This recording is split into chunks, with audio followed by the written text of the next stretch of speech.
안녕하세요. 모든 경기 종목을 다루고 있는 토서관입니다.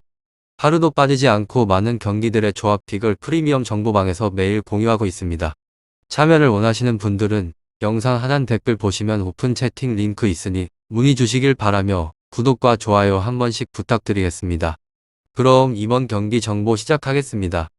첫 번째 경기는 크리스탈 팰리스의 토트넘 머스퍼의 EPL4 라우드의 일정입니다. 10일 오후 8시 30분 팰리스의 홈인 셀허스트 파크에서 펼쳐지는 경기인데요. 먼저 홈팀 팰리스에 대해 분석해 드릴게요. 팰리스는 이번 시즌 많은 변화가 있는 팀 중 하나입니다. 고재성 감독의 팀을 떠났고 BAL 감독의 선임에 완전히 다른 팀으로 거듭날 준비를 마쳤는데요. 테이 일단 불나나간 헤네시 메카시서코 타운샌드 파나울 트위컴 등이 시즌 전 팀을 떠났고 몬테스 올리스에게 이 안드레스 앤 갤러거 등을 영입해 선수단의 변화를 줬습니다. 많은 변화가 있기 때문에 시즌 출발은 좋을 리 없었습니다. 개막전에서 첼시의 0대3 대패를 당하며 무너졌는데요. 승격팀 렌트보드와 0대0 승부를 기록했고 A매치 휴식기 직전 치러진 웨스트햄 유나이티드 원정 경기에서도 2대2로 이기며 아직까지 첫 승을 신고하지 못했습니다. 물론 기존 선수들의 몇몇은 나쁘지 않습니다. 에이스 자아가 건재한 가운데 벤테케 아이와 함께 공격을 이끄는데요. 중원에서도 쿠아테를 중심으로 메가드와 갤러거가 선물로 나오고 있는데 체스에서 린다 한 갤러거가 기대 이상의 활약을 보여주고 있습니다. 문제는 수비 조력인데 새로 영입한 게이와 안드레스텐의 중앙 수비 호흡이 아직까지는 완전치 못한 게 아쉬움으로 남습니다. 팰리스가 완전한 팀이 되기 위해서는 시간이 더욱 필요할 것으로 보입니다. 다음은 원정팀 토트넘에 대해 설명드릴게요. 토트넘의 메시지는 걱정됐던 게 사실입니다. 라멜라 알데르베이럴트 시스코 등 그동안 팀의 중심이 됐던 선수들이 다른 팀을 찾아 이적했고 로메로 힐 로얄 등을 영입하며 보다 젊은 팀으로 거듭났는데요. 케인이 자유를 선언하면서 급한 불은 껐지만 뒤숭숭함 속의 시즌을 시작. 하지만 손흥민이 중심이 된 산투 감독의 토트넘은 초반 깜짝 활약으로 3연승을 달렸는데요. 개막전에서 난적 맨체스터를 만났는데 수비를 내려선 뒤 한 방을 노린 축구가 통했고 손흥민의 결승골에 힘입어 1대0으로 승리했습니다. 산투 감독을 준비한 전력에 승리하는데요. 이어진 경기에서 울버햄튼 원더스와 포드를 차례로 꺾으며 초반 1위로 올라섰습니다. 5점에 대한 아쉬움은 있지만 무실점 속에서 3경기를 마쳤다는 점에서 큰 점수를 받는데요.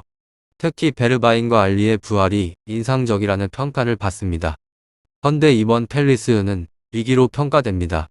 MH 휴식기 동안 다수의 부상자가 발생했기 때문인데요. 손흥민과 베르바일 비롯해 새생명 스킵이 부상자 명단에 이름을 올렸습니다. 로메로 산체스 로센스 등 남해 출신 선수들은 적색 국가 이동에 따른 자가 격리로 경기되지 못하는데요. 최고의 전력이 아니기 때문에 불안하고 변함이 클 수밖에 없습니다.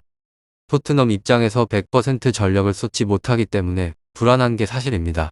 A매치 휴식기 직후 라운드는 이변이 많이 발생하고는 하는데요. 하지만 상대가 팰리스라는 점이 어쩌면 다행입니다. 아직 팀이 완벽하게 만들어지지 않은 탓에 큰 위협이 되지 않는데요. 자 베르테크만 잘 막는다면 큰 문제가 되지 않을 것으로 보이며 토트넘의 승리가 예상됩니다. 일단 많은 득점은 나오지 않을 확률이 높기 때문에 부주력으로 -1 핸드부까지 가겠습니다. 두 번째 경기는 아스날과 노리치 시티의 경기입니다. 11일 오후 11시 아스날의 홈민 MLT 스타디움에서 펼쳐지는 경기인데요. 먼저 홈팀 아스널에 대해 분석해드릴게요. 아스날의 초반 분위기는 최악입니다. 사실 여론 이적 지향에서 큰 손실은 없었는데요. 떠난 선수 중 루이스와 윌리안 등이 그나마 출전 명단에 들어가던 이틀이었지만 이들이 빠졌다고 해서 흔들릴 정도는 아니라는 평가였습니다. 타바레스 로콘과 하이트 웨데고루 등을 영입하면서 오히려 전력이 좋아졌다고도 볼 수 있는데요. 하지만 개막전에서 성격팀 브랜드 포드의 충격파를 당하며 흔들렸고 첼시와 맨체스터 시티 연패에 해당하며 꼴찌로 순위가 추락했습니다. 특히 맨시티전 0대5 대패는 치욕과 같았는데요. 파테타 감독은 시즌 초반 3연패에 당하면서 벌써부터 경제 이야기가 나오고 있습니다. 하루빨리 반등하지 못하면 경들이 현실이 될 수 있기에 이번 놀이 직전이 중요할 수밖에 없습니다. 그래도 신인 초반에 이탈했던 부상자들이 하나둘씩 돌아오고 있는데요. 현재 부상자는 콜라시나츠 엘레니 등이며 자카는 진화 경기 토장으로 경기에 나올 수 없습니다. 이번 경기에 라카제트를 중심으로 오바메양 외대 고르사카가 공격을 클 가능성이 큰데요. 자카의 징계로 증언된 로콩가가 선발 출전할 것으로 예상되는데 파티와 호흡이 중요해졌습니다. 지금 초반 부진했던 라카제트와 오밤의 양이 터질 필요가 있는데 이번 노리지전이 절호의 기회가 될 수 있습니다. 다음은 원정팀 노리치에 대해 설명드릴게요. 승격팀 놀이터의 올 시즌 목표는 우선 잔류입니다. 프리미어 리그 템포에 맞추기 위해 선수 영입에 공해들였는데요. 나시카 클라크 코코 깁슨 깁스 서전트 토닉스 등을 영입하면서 스쿼드를 강화했고 길모 윌리엄스 노르망타까지 임대 영입했습니다. 물론 노리치 시즌 초반은 쉽지 않았는데요. 개막전에서 리버풀과 만나 0대3 대패를 당했고 2라운드에서 만난 맨시티에 5골이나 내주며 무너졌습니다. 아스날의 분위기와 크게 다르지 않아 보이는데요. 그래도 3라운드에서 레스터 시티에 1대2로 패였지만 주포 부키의 신은 첫 골이 나오면서 반등의 신호탄을 썼습니다. 현재 부상 이탈자는 바이란 문바프레체 타트롤리스 등으로 확인되는데요. 이번 아스날전도 지난 레스터 전과 크게 다르지 않은 스쿼드로 다살 것으로 보이며 그에 따라 포크를 중심으로 라시카와 칸토엘이 공격을 이끌 예정입니다. 중원은 길무어가 중심이 되며 중앙 수비는 깁슨과 한미가 구축할 거라는 전망인데요. 지난 시간에 비해 팀에 많은 변화가 있기 때문에 팀 조직력이 다져지기 위해서는 시간이 필요할 것으로 보이며 이번 아스날전 역시 쉽지 않을 것으로 보입니다.